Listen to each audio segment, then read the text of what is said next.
Halo guys, kembali lagi di channel YouTube saya Muhammad Nuno Anugrah. Jadi di video kali ini saya akan sharing kepada kalian gimana sih awal dari perjalanan saya bisa kerja di Jepang. Tapi jangan lupa untuk subscribe, like, and comment dan share ke teman-teman kalian yang mau ke Jepang.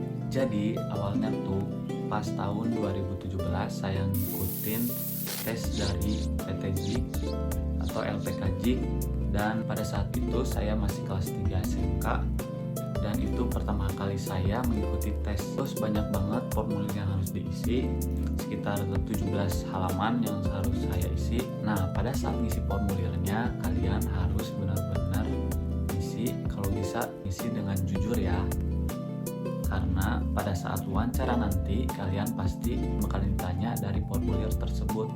Jadi kamu harus mengingat isi formulir yang telah kalian isi. Nah, jadi awal tesnya itu pertama-tama ada tes fisik. Tes fisiknya ada tes penglihatan dari jarak jauh sekitar 2 meter atau 3 meter. Nah, habis itu ada tes buta warna, terus ada lagi tes tinggi badan dan berat badan. Setelah tes fisik, nah ada tes psikotes. Nah, tes psikotesnya itu ada tes logika, terus ada lagi tes kayak dasar-dasar matematika. Nah, kayak gitulah pokoknya. Saya juga agak lupa sih. Habis itu ada tes wawancara. Nah, tes wawancaranya itu seperti yang saya udah katakan tadi, kalian pasti bakalan ditanya dari isi formulir yang kalian isi, kayak pas di sekolah kalian ngapain aja, apakah kalian ikut organisasi, terus habis pulang sekolah kalian ngapain aja, orang tua kerja apa, ya kayak gitulah pokoknya tentang kita. Terus pas wawancara itu kalian bakalan disuruh push up. Nah, push upnya itu bisa kalian bisanya berapa. Nah, saya waktu itu cuma bilangnya tuh cuma bisa 20 kali. Nah, tapi saya nyampainya tuh sampai 25. Jadi tips buat wawancara itu dari saya, kalian harus tenang, terus kalian lihat yang orang yang ngewawancarainya relax, santai, jangan sampai gugup, jawab sejujur-jujurnya. Kalian harus yakin bahwa kalian itu bisa. Jadi setelah itu kalian bakalan dikasih email untuk masuk ke webnya JIK untuk nanti ngelihat bahwa kalian lulus atau tidak. Nah, di webnya itu kalian bakalan ngelihat proses-proses setelah dari tes fisik, psikotes, dan wawancara. Nah, jadi lanjutannya itu tes apa lagi. Nah, setelah kalian lihat lulus dari webnya itu, kalian akan lanjut ke tes MCU. Nah, waktu itu saya itu disuruh tes MCU-nya itu di Bandung. Nah, di Bandung itu tesnya itu di Paramita, kalau nggak salah itu Paramita. Nah, di Bandung. Nah, saya pergi ke Bandung, terus biaya buat tes MCU-nya itu sekitar 400.000. Nah, tes MCU-nya itu ada tes darah, terus tes urin, tes fisik juga, terus ada tes rongsen. Sebelum tesnya itu kalian nggak boleh makan dulu selama sekitar 10 jam, hanya boleh minum dulu. Setelah tesnya baru bisa makan, karena agar tes urinnya itu, urin kita itu tetap bagus, darah kita juga tetap bagus. Nah, habis itu tes fisiknya itu cuma paling dilihat kulit kita apakah ada radang atau apa, nanti bakalan ditanya. Soalnya waktu itu teman saya ada radang di sini kayak gatal-gatal gitu, dia nggak keterima. Terus buat yang giginya bolong atau apa nggak apa-apa, saya juga soalnya gigi saya bolong. Nah, pas nanti di pelatihan kita bakalan disuruh buat nambal gigi kita. Terus tes rongsennya itu tes paru-paru. Nah, ya pasti kalian juga tahu lah. Nah, setelah kita lihat dari webnya itu bahwa kita lulus MCU, kita bakalan nunggu lagi telepon dari staf JIK. Nah, pas zamannya sekolah itu saya tuh sambil nunggu tes, sambil nunggu hasil dari JIK, saya tuh masih ikutan tes-tes yang lain kayak tes AHM, terus tes Wings.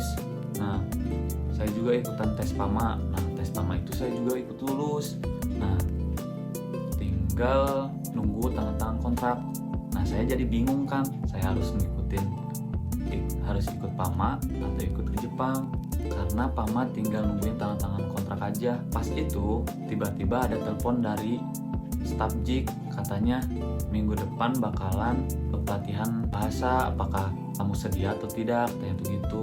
Terus saya bingung harus ngambil yang mana, jadi saya tuh nanya ke orang tua, terus orang tua malah juga bingung.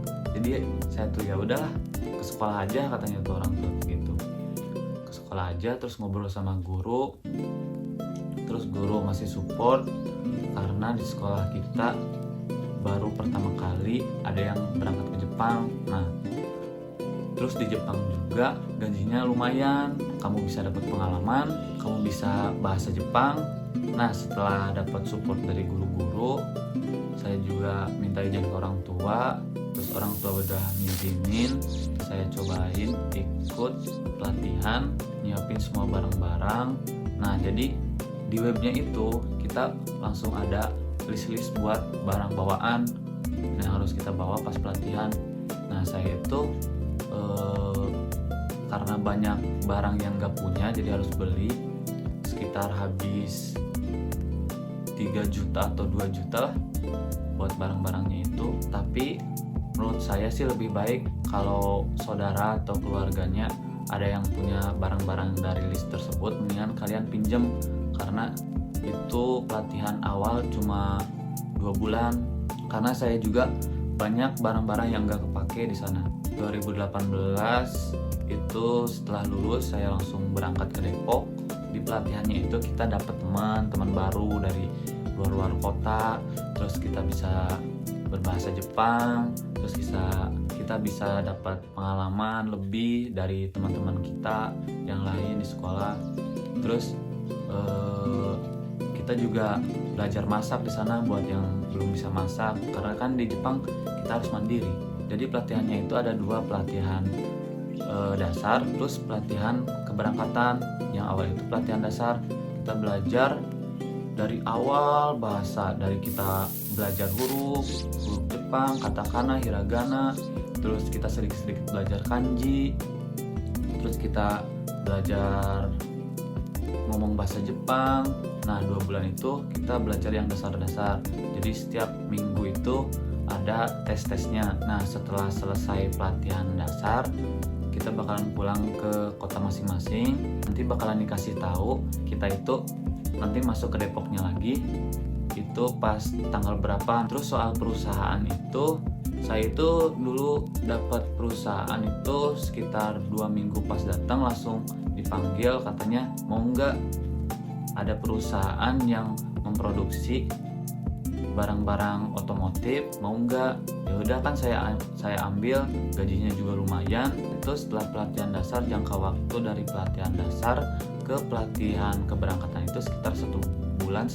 Tapi setelah saya tanya-tanya ke teman saya itu ternyata beda-beda gimana kita disuruhnya. Setelah 1,5 bulan saya balik lagi ke Depok buat ngelanjutin pelatihan bahasanya untuk pelatihan keberangkatan.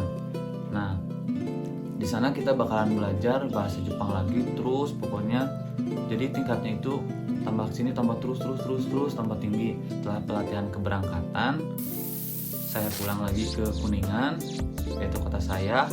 Terus jangka waktu sekitar 1 minggu kita disuruh buat nyari perlengkapan buat nanti berangkat ke Jepang. Dan pada tanggal 12 November 2018 saya langsung berangkat ke Jepang.